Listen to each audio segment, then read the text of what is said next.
U-Turn. You're listening to America's Voice now. My name is Michael Evans. I hope that you'll spend some time with us on our Facebook page, our website, our YouTube channel, and some of our sponsors. I'd like to encourage you to see and meet with our friends over at the Battery Station in West Plains. They can be reached at area code 417-257-7799. They carry every battery ever known to man, except watch batteries. They don't carry watch batteries. They carry a line of flashlights and battery-operated products, solar recharging products, those larger rechargers that you can plug in and, charge your phone remotely from. They carry ammunition. They carry food, long-term storage food, freeze-dried food from Mountain House and others. They're patriots. They're Americans. They represent and support our cooperative program. And so what I want you to do, and for those of you who don't know, let me tell you what our co-op does. America's Voice Now has created a co-op that is open only to our listener audience. And essentially, our co-op allows you, as a listener member, to participate in this project. And here's what we do. You can go over to Kevin at the Battery Station, and when you go in there, they're at 303 Washington Avenue in West Plains. It's right on the road that heads up to the square, the main drag right there. And when you go in there, say, I would like to see the co-op catalog. Mike from America's Voice sent me. And they'll hand you a catalog that you can go through, and you can literally order bulk food products at wholesale pricing. Now, you can get bulk food. We're talking about rice. We're talking about wheat. We're talking about flour. We're talking about salt. We're talking about the basic necessities, dry goods. No, you can't buy 50 pounds of butter. There's no refrigerated products. But what it does let you do is prepare yourself and your family and your community, your church, your school, your friends at work, yourself. Put food away, folks. It is one of the 3 products that will become the new currency. Food, weapons and ammunition, and medical supplies. Don't think this thing won't melt down. At some point, it will. I don't know when that is. I don't have a crystal ball. It's broken. But I can tell you this. The warning signs are everywhere. If you don't listen, if you don't pay attention, if you refuse to acknowledge that which is apparent, only you will pay the price. And guess what? At these prices, you will save, I've had listeners who've told me they've saved 50% on their food bill. And guess what? If I'm completely wrong and I'm totally nuts and I am wearing a tinfoil hat, worst case scenario is you can eat it. And at the rate of inflation we see today, wow. So go over and see Kevin over at the Battery Station. You can reach him if you need directions or if you want to try to work something out over the phone. It's area code 417-257-7799. That's 417-257-7799. Essentially, the way our co-op works is provides you an opportunity to place an order. When the order reaches a certain dollar value so that we don't have to pay shipping and so forth, then it comes in and then you get a call and you come down and pick it up. It's a program that's only open to our listeners, and I encourage you to use it. I do.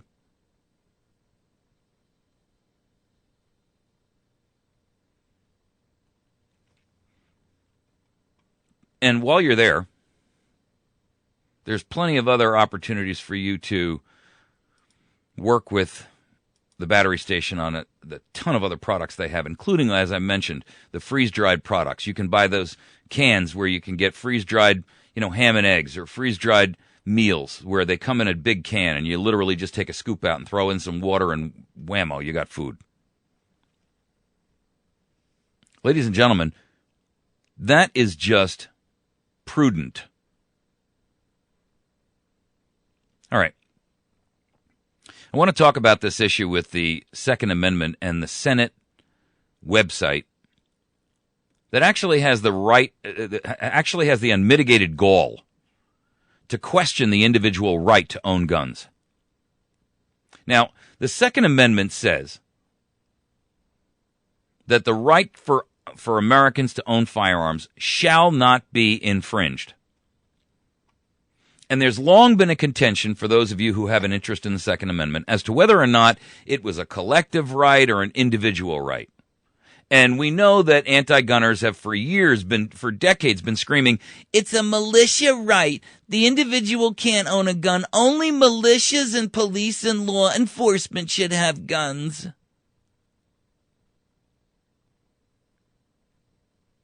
Well, the Supreme Court, who I have zero respect for,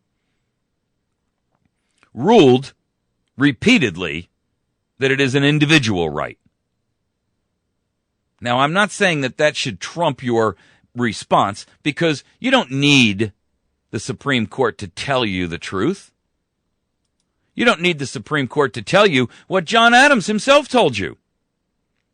Arms in the hands of citizens may be used at individual discretion for the defense of the country, the overthrow of tyranny, or private self-defense. Nor what Thomas Jefferson told us when he said,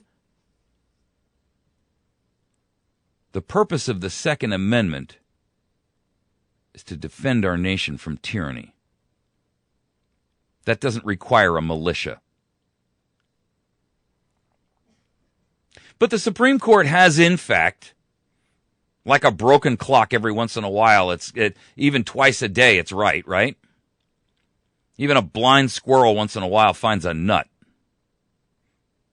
And the Supreme Court in this case actually did get it right. They claimed they came out in a decision and stated that yes, the Second Amendment guarantees the individual right to own firearms. Now, the problem is that the Senate webpage on the Constitution says only this about the Second Amendment, and I quote, whether this provision protects the individual's right to own firearms, or whether it deals only with the collective right of the people to arm and maintain a militia, has long been debated.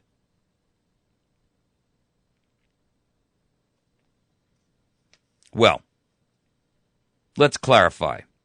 That was put on the site and posted back in 2009, many years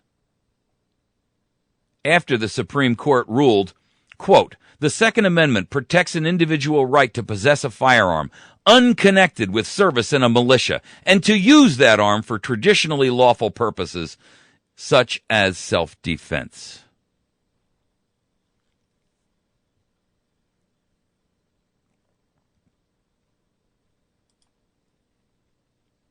What it tells us, what this whole issue tells us, is that our own Senate is in the business of revisionist history, and it's displayed for all the world to see. One more example, just one, in a sea of examples. A revisionist history hosted, written, and promoted by the very traitors within the Senate of the United States of America who are sworn by oath to uphold and defend the Constitution of the United States of America. But they believe in subjective choice. Well, you can't utilize nullification and tell the federal government what to do because the supremacy clause of the Constitution says that the federal government rules on everything. And yet they allow California to violate our laws every day with respect to immigration. In fact, they just instructed ICE to release 40,000 illegal immigrants back into our midst, 2,837 of which were convicted sexual predators. Convicted!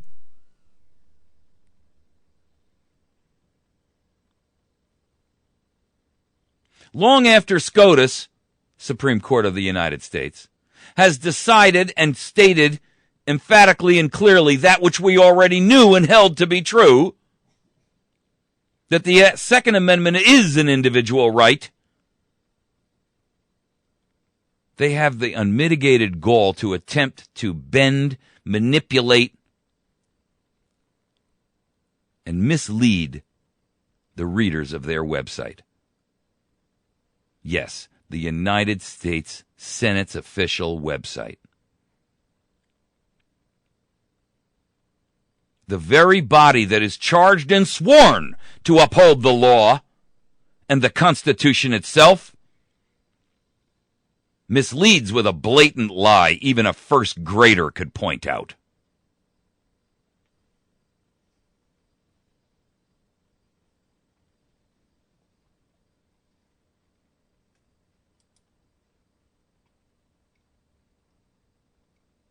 Ladies and gentlemen, how much longer will you wait, America? America, how much longer will you wait to rise up?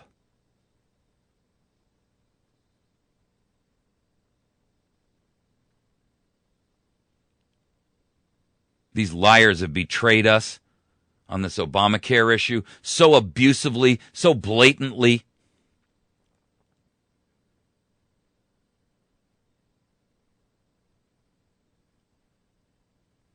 They betray us on guns.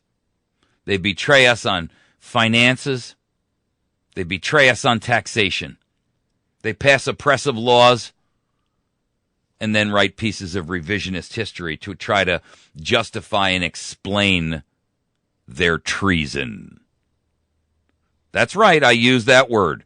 Treason.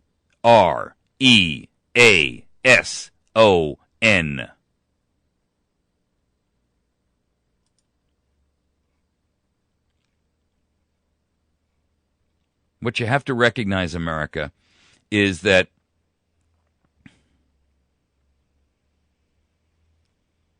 we are at a point where this government has gone beyond has begun beyond salvage. I hope somebody's keeping track of all of this betrayal on paper, because the list of charges at the trials is going to be rather extensive.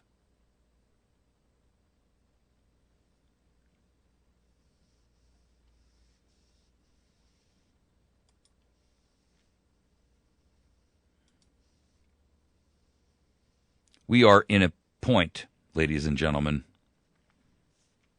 where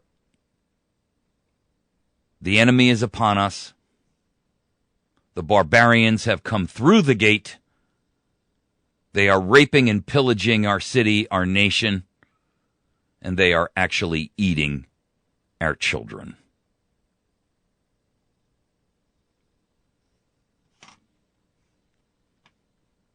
Yesterday, CNBC, it's a financial website and television program. They are exclusive to money, markets, etc., investing. There was an article there by a guest contributor, Peter Tanos. I've linked this on our website at americasvoicenow.org, on our Facebook page at facebook.com/America's Voice Now. And I'll link it to this article on our YouTube channel, to this posting. The markets were surprised when the Federal Reserve did not announce a tapering of the quantitative easing bond buying program in its September meeting. Indeed, its signal to the market that it was keeping interest rates low was welcomed. However, there may be a hidden agenda. You see, quantitative easing is the monetization of our debt. The one thing that, when directly asked about by a congressional committee, Bernanke, the chairman of the Fed, said he would not do. Monetizing our debt, for the record, is the Federal Reserve buying our own debt back. And they're doing that at the rate of $85 billion a month, which is, quite honestly, pretty much the entire deficit that we create on an annualized basis. What that should tell you is a couple of things. One, the Fed's amount of debt that they hold is right now at $3.4 trillion. Yes, you heard me right, $1 trillion. That is more than China and Japan, the two largest debt holders, and the next 5 debt holders all combined have together. China holds about $1.3 trillion, Japan about $1.1 trillion. The Fed has $3.4 trillion.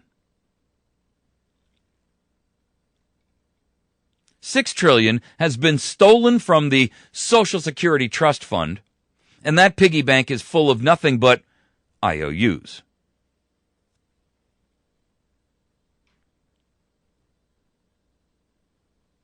The real problem here is that while interest rates are low, and right now, you know, that our national debt is based on an interest rate of about 2.4%. But as interest rates rise, as they must do, we will get to a point where we will get back into the normalized territory of what interest rates are on national debt. And the average rate for the past 20 years or so has been about 5.7%. Now, that's not very extravagant by historic standards, but it is the average. So recognize something here. When we take a $16.6 trillion debt and we multiply that by the new interest rate of 5.7 rather than the 2.5% we pay today, in 2020, a scant 5 to 7 years from now, our debt service will be about an annual figure of $930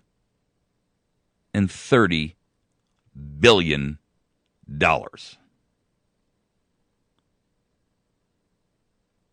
Ladies and gentlemen, that's almost $1 trillion in interest alone. Now, for the record, in 2012, we collected only a grand total of $1.1 trillion in personal income tax. So, for the record, 85% of all the money that is collected in personal income tax would go to service the debt. 85%. And since we know that the corporate cronies of the sycophant and the usurper who sits upon the white throne at the White House don't pay any federal taxes, yes, I'm specifically referencing GE, who filed a 59,000-page tax refund or tax return and didn't pay one red penny in U.S. corporate taxes. And I'm talking about Apple, who pays a big, fat goose egg in taxation to the government of the United States of America. Since there is no corporate income from taxation, at least not from those who actually should be paying it, versus Joe's small little shoe repair shop and the guy who's got 25 employees manufacturing some product, those guys get pummeled. They get the snot beat out of them by the traitors and the monsters at the IRS. But the big dogs, the real income generators, yes, this is the same Apple who's got, what, $70 billion in cash looking for a place to bury it? They pay nothing. And when we have $1.1 trillion in income from personal income tax, yes, that's the stone of you and me they squeeze to draw blood. And 85% of that goes to pay interest only. And for the record, let's be candid. If the Federal Reserve owns $3.4 trillion out of $17 trillion, that's what, about 30%? So 35% will be going directly to the Fed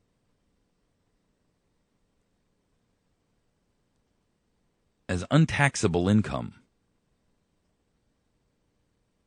Now you understand the beauty of central banking.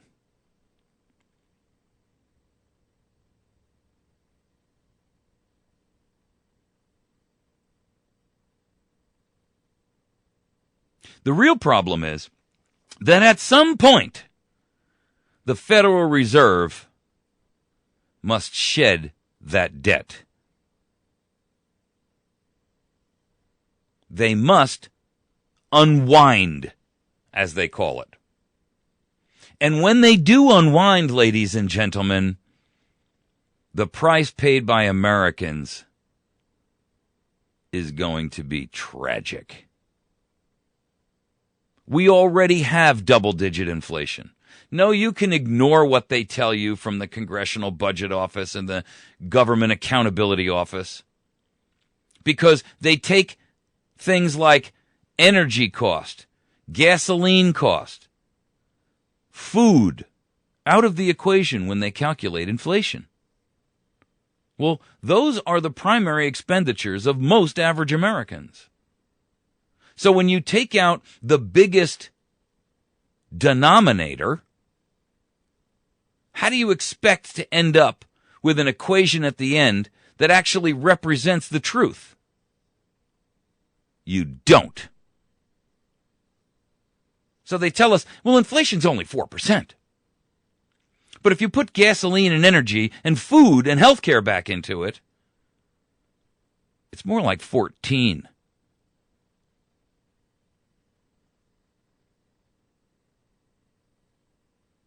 Have you noticed the price lately of food?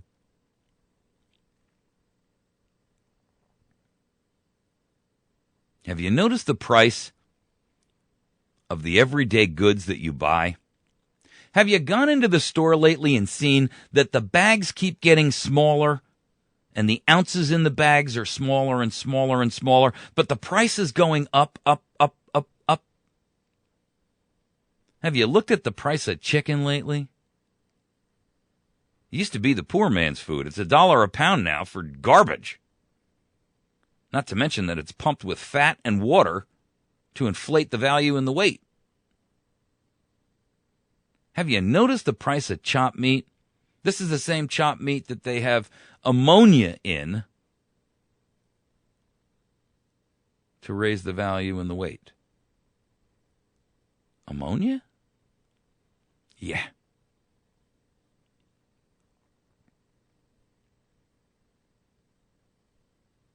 Ladies and gentlemen, my point to you is I want you to recognize how close we are and how fragile our nation is. All that you know, all that you have ever known, is suspended by a string with the strength of a thread. You've been listening to America's Voice Now. My name is Michael Evans. Please visit with us on the web. You can find us at americasvoicenow.org. You can find us at facebook.com/America's Voice Now. And you can find every program that we do on video by visiting our website at YouTube. It's youtube.com/America's Voice Now. Thank you very much. Have a great day. We'll see you tomorrow morning. Stick with us.